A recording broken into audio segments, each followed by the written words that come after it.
Bendiciones, tengan todos mis amados hermanos y todo aquel que va a tener contacto con este breve video, este breve devocional. Hoy quiero compartir con ustedes lo que sería la segunda parte del último devocional, ¿verdad? Que hablaba de quién nos estaba guiando, que deberíamos tener cuidado con algunos mentores o aquellos que de una u otra manera están influyendo en nuestra vida, en nuestro carácter espiritual. Hoy quiero hablarles de lo que significa un culto avivado. No sé si han oído la expresión culto avivado, culto vivo. Y bueno, para nadie es un secreto que vivimos en una época donde muchas personas están buscando cultos avivados, ¿verdad? Yo como predicador, como expositor de la palabra de Dios, estoy muy interesado en transmitir vida, en que nuestras reuniones, ¿verdad? Nuestros ágapes, nuestros compartir con hermanos espirituales puedan transmitir vida, por supuesto. No estoy en contra, estoy incluso a favor. El problema con la expresión culto avivado es que está siendo sacada del contexto de donde debería estar. Eh, ¿Por qué digo esto? Bueno, algunas creencias de lo que algunos creen que significa un culto avivado es que algunos dicen que un culto avivado es donde las personas se caen, se tiran al suelo, donde gritan, donde hay una especie de desorden o show. Incluso algunos usan las expresiones como en mi iglesia o a donde yo voy hablan en lenguas. Y con esto no quiero ofender a nadie, simplemente lo uso como ejemplo genérico para mostrarles las percepciones que tienen algunos de lo que significa ser o tener un culto avivado, un culto vivo. Bueno, a decir verdad, cuando yo leo la palabra de Dios, las escrituras, veo todo lo contrario. Por ejemplo, Pablo dice a la iglesia de Corintio que si todos profetizan o todos hablan en lenguas y entra algún incrédulo, este hombre va a decir que ustedes están locos. Wow, interesante.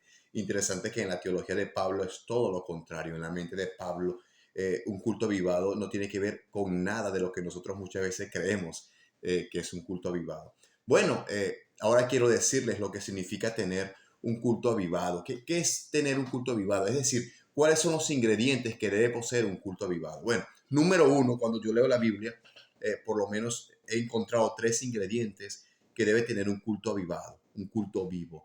Y estos son los ingredientes que quiero compartir con ustedes. Son tres. Quizás hay más en la Biblia, pero solo en este video voy a compartir tres. Y número uno, en un culto avivado, el verdadero evangelio debe ser predicado. El verdadero evangelio debe ser predicado. Ese es el número uno, el ingrediente número uno. Y a modo de ejemplo bíblico, Pablo dice a los Corintios en el capítulo 2, verso 2, me propuse no saber cosa alguna entre ustedes, sino a Jesucristo y a este crucificado, es decir, el evangelio. Y en el verso 4, dentro de ese contexto del capítulo 2, Pablo dice, para que vuestra fe no esté fundada en la sabiduría de los hombres, sino en el poder de Dios. En la mente de Pablo, en el corazón de Pablo, en la teología de Pablo, un ingrediente que debe tener para llamarse culto avivado, culto vivo, es predicar el evangelio de Cristo Jesús. Número dos, otro ingrediente número dos sería el pueblo de Dios debe ser edificado. En un culto avivado, en un culto vivo, el pueblo de Dios debe ser edificado. Ese es el contexto de Efesios capítulo 2, donde Pablo dice que todo el edificio bien concertado, nutrido, se edifica.